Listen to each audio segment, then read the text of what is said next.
আচ্ছা, তাহলে আমরা এসিড ক্ষারক বিক্রিয়ার যে টপিকটা আলোচনা করব, লঘু ক্ষারের সাথে ধাতব লবণের বিক্রিয়া। এই পাশে সবগুলো আছে লঘু ক্ষার, সবগুলোতে লঘু ক্ষার আছে, আর এটা হলো ধাতব লবণ। 5 পর্যন্ত সবগুলো ধাতব লবণ আছে, যেমন অ্যালুমিনিয়াম নাইট্রেট, এটা কি ferrous nitrate, ferric nitrate, zinc nitrate, নামগুলো খেয়াল করো, কপার নাইট্রেট, তারপরে হলো অ্যামোনিয়াম ক্লোরাইড, এরা হচ্ছে লবণ। এই একটা বিক্রিয়া আমরা দেখি, যেমন অ্যালুমিনিয়াম নাইট্রেটের সাথে সোডিয়াম হাইড্রোক্সাইডের বিক্রিয়ায় কি উৎপন্ন হচ্ছে? অ্যালুমিনিয়াম আর নাইট্রেট দুইটা অংশ, প্রথমটা ধনাত্মক, পরটা ঋণাত্মক। সোডিয়াম হাইড্রোক্সাইডে সোডিয়াম ধনাত্মক, হাইড্রোক্সাইড ঋণাত্মক। তাহলে আমরা পড়ছি এটার ধনাত্মক অংশ এটা ঋণাত্মক অংশের সাথে যুক্ত হবে, অ্যালুমিনিয়াম হাইড্রোক্সাইডের সাথে যুক্ত হয়ে অ্যালুমিনিয়াম হাইড্রোক্সাইড উৎপন্ন হয়েছে, আর নাইট্রেট সোডিয়ামের সাথে যুক্ত হয়ে সোডিয়াম নাইট্রেট হয়েছে। তাহলে দুইটা অংশ খেয়াল করবা, প্রতিটা বিক্রিয়াতে যদি একাধিক যৌগ থাকে, কয়টা যৌগ? একাধিক, দুইটা যৌগ থাকে, প্রতিটা যৌগেরই দুইটা করে অংশ থাকে, একটা ধনাত্মক আর একটা ঋণাত্মক। সব বিক্রিয়া এরকম একই ফরম্যাটে হবে, একটা ধনাত্মক আর একটা ঋণাত্মক, একটা ধনাত্মক একটা ঋণাত্মক। তাহলে প্রথমটার ধনাত্মক অংশ দ্বিতীয়টার ঋণাত্মক অংশের সাথে যুক্ত হবে, প্রথমটার ঋণাত্মক অংশ দ্বিতীয়টার ধনাত্মক অংশের সাথে যুক্ত হবে। তাহলে এখানে অ্যালুমিনিয়াম নাইট্রেটের সাথে সোডিয়াম হাইড্রোক্সাইডের বিক্রিয়া আমরা পাইছি অ্যালুমিনিয়াম হাইড্রোক্সাইড। এটা একটা অদক্ষেপ চিহ্ন পড়বে, অদক্ষেপ যদি পড়ে তাহলে নিচের দিকে চিহ্ন, কোন দিকে তোমরা বিক্রিয়াতে দাও? অদক্ষেপ চিহ্নগুলো সবগুলো এটি অদক্ষেপ, নিচের দিকে চিহ্ন হবে, এটা নিচের দিকে চিহ্ন হবে, অ্যালুমিনিয়াম হাইড্রোক্সাইড, কপার হাইড্রোক্সাইড, এটি নিচের দিকে চিহ্ন। আর পরের বিক্রিয়াগুলো দেখো, লবণ আর ক্ষার মিলে হচ্ছে অ্যামোনিয়া গ্যাস, সোডিয়াম ক্লোরাইড, পানি। এই গ্যাসগুলা গ্যাস উপর দিকে উড়ে না, ছেড়ে দিলে এই জন্য এই তীর চিহ্নটা উপর দিকে দেখাইতে হবে। তাহলে এটা হলো অ্যামোনিয়া গ্যাস। তাহলে মোট এখানে 8টা বিক্রিয়া লিখছি আমরা, 8টা বিক্রিয়া হলো লঘু ক্ষারের সাথে ধাতব লবণের বিক্রিয়া। এরপরের টপিক আমরা দেখবো, 6 নাম্বারটা, 6 নাম্বার অ্যামোনিয়াম ক্লোরাইড আর সোডিয়াম হাইড্রোক্সাইড। অ্যামোনিয়াম ক্লোরাইড হলো একটা লবণ, কি এটা? লবণ। আর সোডিয়াম হাইড্রোক্সাইড হলো ক্ষার, দেখি ক্ষার। তাহলে অ্যামোনিয়াম ক্লোরাইড আর সোডিয়াম হাইড্রোক্সাইড এখানেও দুইটা করে অংশ আছে, কয়টা? এটা ধনাত্মক, এটা ঋণাত্মক, এটা ধনাত্মক, এটা ঋণাত্মক। এটা ধনাত্মক অংশ হওয়ার কথা ছিল, এটা ঋণাত্মক অংশের সাথে। অ্যামোনিয়াম ক্লোরাইড এমন একটা লবণ, এটা ক্ষারের সাথে বিক্রিয়া করালে এখানে একটা গ্যাস তৈরি হবে, সেটা আমরা এই যৌগ থেকে বুঝতেছি কি ধরনের গ্যাস হবে। Ammonia gas. কি গ্যাস হবে? Ammonia gas. NH4 থেকে আসছে NH3, NH3 কি গ্যাস? Ammonia gas. বাকি রইল কি এখান থেকে? সোডিয়াম আর ক্লোরিন, সোডিয়াম ক্লোরাইড। কি উৎপন্ন হয়েছে? এটা লবণ। এখান থেকে একটা H আর এটা ঋণাত্মক অংশ, Hটা তো ধনাত্মকের, তাই না? ধনাত্মক আর ঋণাত্মক অংশ মিলে কি উৎপন্ন হয়েছে? পানি। তাহলে অ্যামোনিয়াম ক্লোরাইড লবণ আর ক্ষার মিলে অ্যামোনিয়া গ্যাস, আর কি পাওয়া যায়? অ্যামোনিয়া গ্যাস, লবণ আর পানি উৎপন্ন। এইভাবে আমরা বিক্রিয়াগুলো দেখব। এরপরের টপিক দেখো,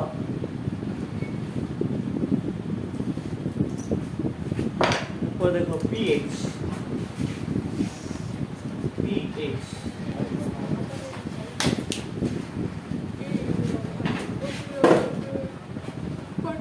পিএইচ পিএইচ মানে কি? একটু দ্রুত দেখো। পিএইচ এর পূর্ণ রূপ, পিএইচ এর পূর্ণ রূপ power of hydrogen, power of hydrogen, অর্থাৎ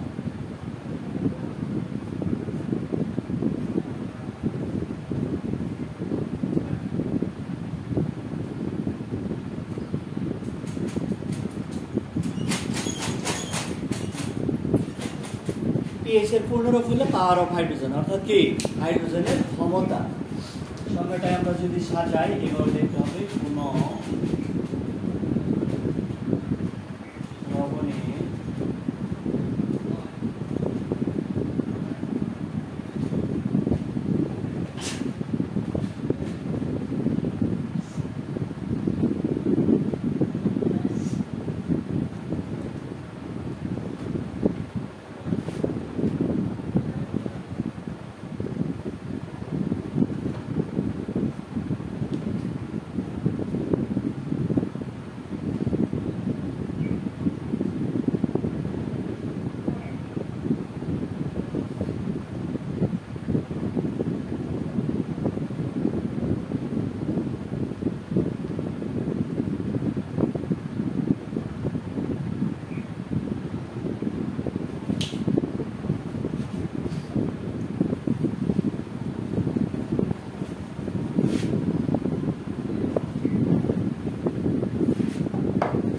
তাহলে কোন দ্রবণের হাইড্রোজেন আয়নের ঘনমাত্রা ঋণাত্মক লগারিদমকেই pH বলা হয়। pH এর সমীকরণটা কি? pH সমান minus log into H plus pH এর মান pH এর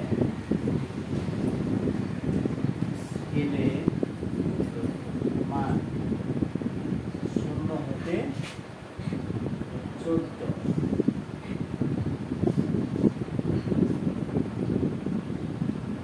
pH এর মান কত হয়? 0 থেকে 14 পর্যন্ত হয়ে থাকে pH স্কেলের মান। pH এর স্কেলের মান 0 থেকে 14। pH স্কেলটা এরকম হবে। pH স্কেলটা এরকম।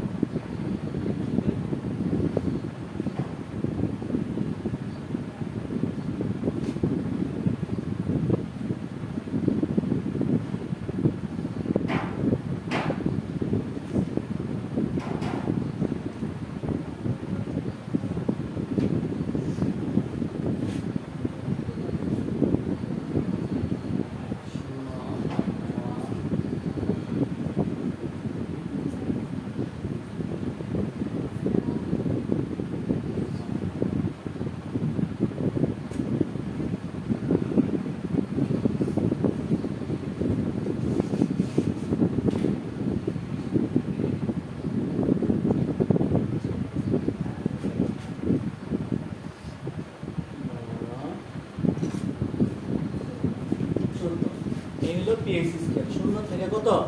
14। এটার একটা র্যাঙ্ক আছে 0 থেকে 3। এটা হলো তীব্র অ্যাসিড।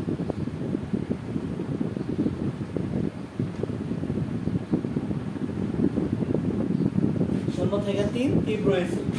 তারপরে 4 থেকে 6 এটা হলো মৃদু ক্ষার, মৃদু অ্যাসিড। তারপরে 7 হচ্ছে নিরপেক্ষ, 7 নিরপেক্ষ। 8 থেকে 10, 8 থেকে 10 হলো মৃদু ক্ষার।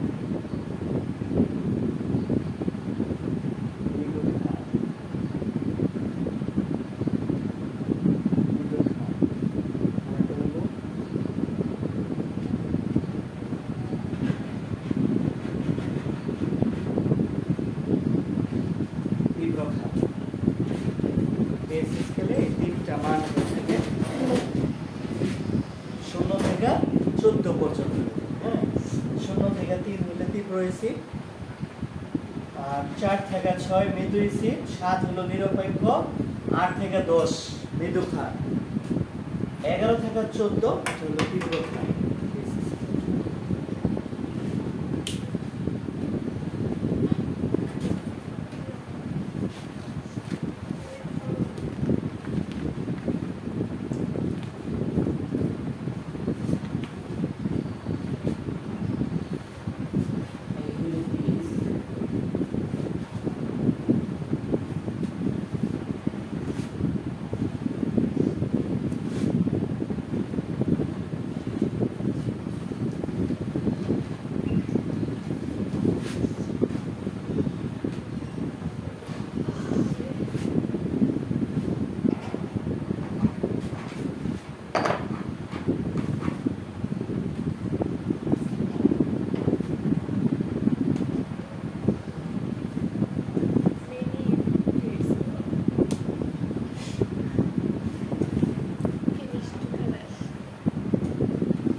দেখো pH এর গুরুত্ব কোথায় কোথায় pH এর গুরুত্ব রয়েছে।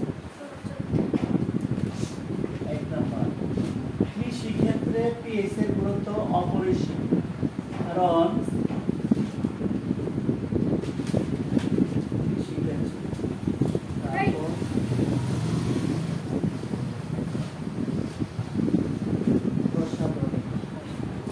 তারপর হচ্ছে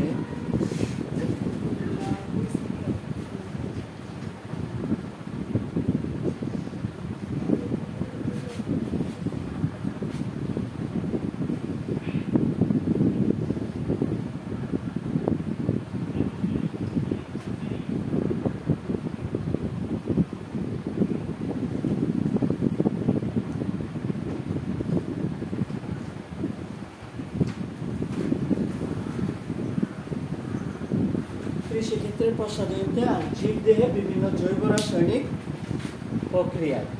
রাসায়নিক প্রক্রিয়া বা বিক্রিয়ায় পিএইচের গুরুত্ব অপরিসীম। কৃষিক্ষেত্রে যেমন যে সমস্ত মাটিতে তোমার পিএইচের পরিমাণ বেশি হয় অথবা ক্ষারের পরিমাণ কম হয়, তার মাটির উর্বরতাতে একটা প্রভাব পড়ে।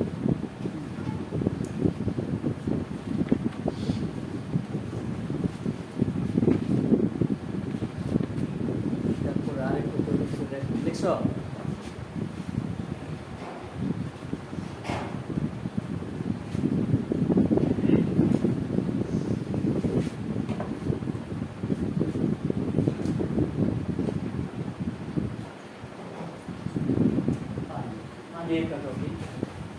পানি সম্পর্কে আমরা জানি যে পানির গুরুত্ব অপরিসীম। জীবদের, প্রাণীদের এবং উদ্ভিদদের সকল ক্ষেত্রে পানির প্রয়োজন। পানি কয় ধরনের আছে? পানি দুই ধরনের।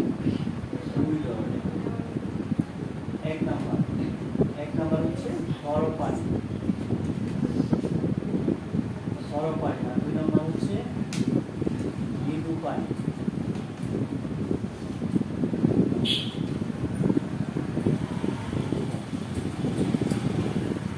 পানিটা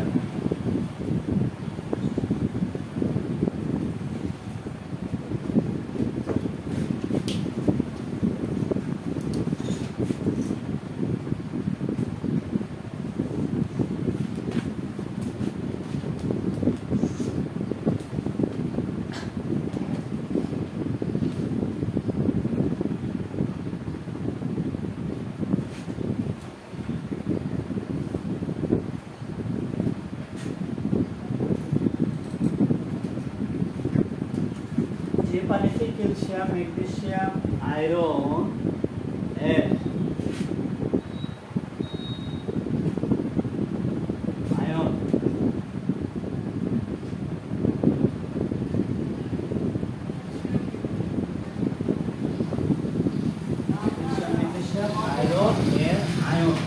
আয়নগুলো কিভাবে হয়? Ca2+ হবে, Mg2+ হবে, Fe2+ হবে। ক্যালসিয়াম, ম্যাগনেসিয়াম, আয়রন এর আয়ন উপস্থিত থাকে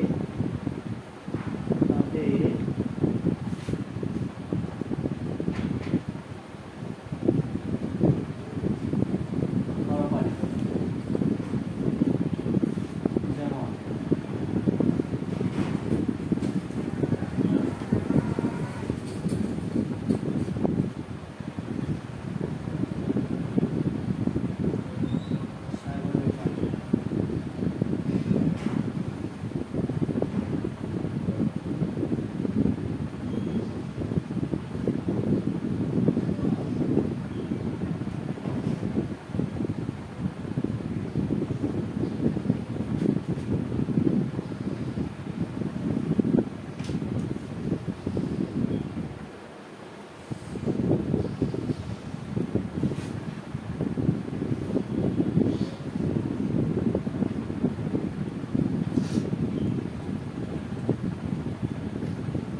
যে পানিতে ক্যালসিয়াম, ম্যাগনেসিয়াম, আয়রন উপস্থিত থাকে তারা হলো গরম পানি। যেমন সাগরের পানি, গভীর নলকূপের পানি, হাওরের পানি ইত্যাদি হলো গরম পানি।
মানে যে সমস্ত পানিতে এই আয়নগুলো উপস্থিত থাকে না, আর থাকলেও খুবই কম পরিমাণে থাকে, তারা হলো মৃদু পানি। মৃদু পানি কোথায় কোথায় পাওয়া যায়? যেমন পুকুরের পানি, পদ্ম জলাশয়ের পানি, অগভীর নলকূপের পানি। অগভীর নলকূপের পানি।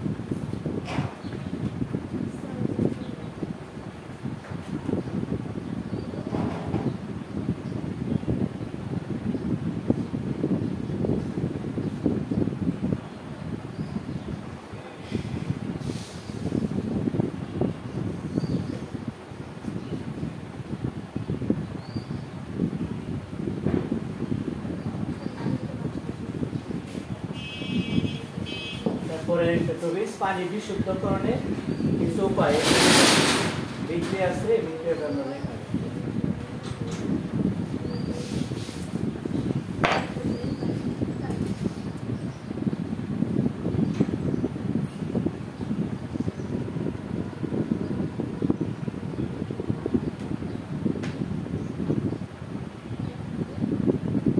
কি কি উপায়ে পানি বিশুদ্ধ করা যায়? কয়েকটি উপায়ে পানি বিশুদ্ধ করা যায়। পানি বিশুদ্ধকরণের উপায়, পানি বিশুদ্ধকরণের উপায়।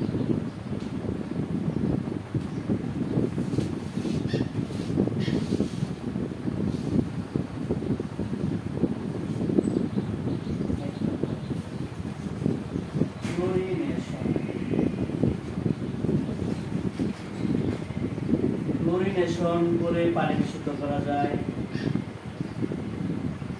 শীতাণু পদ্ধতিতে পানি বিশুদ্ধ করা যায়। শাকন প্রণালীতে পানি বিশুদ্ধ করা যায়। ফুটিয়ে পানি বিশুদ্ধ করা যায়। ফুটিয়ে পানি বিশুদ্ধ করা, এই চারটা উপায়ে পানি বিশুদ্ধ করা যায়। ক্লোরিনেশন, কি লিখলাম? শীতাণু, শাকন আর ফুটিয়ে।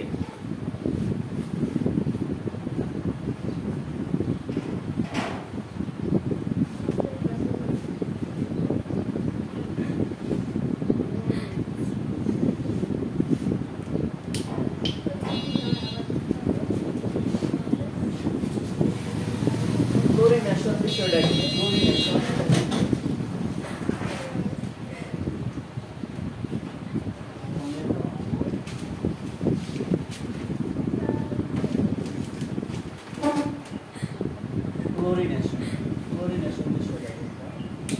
ক্লোরিনেশনের ব্লিচিং পাউডার মিশিয়ে ক্লোরিনেশন পদ্ধতিটা করা হয়। ব্লিচিং পাউডার প্রস্তুতি আগে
ব্লিচিং পাউডারের প্রস্তুতি। ব্লিচিং পাউডারটা কিভাবে প্রস্তুত করা যায়, কি কি উপাদান থেকে ব্লিচিং পাউডার উৎপন্ন হয়?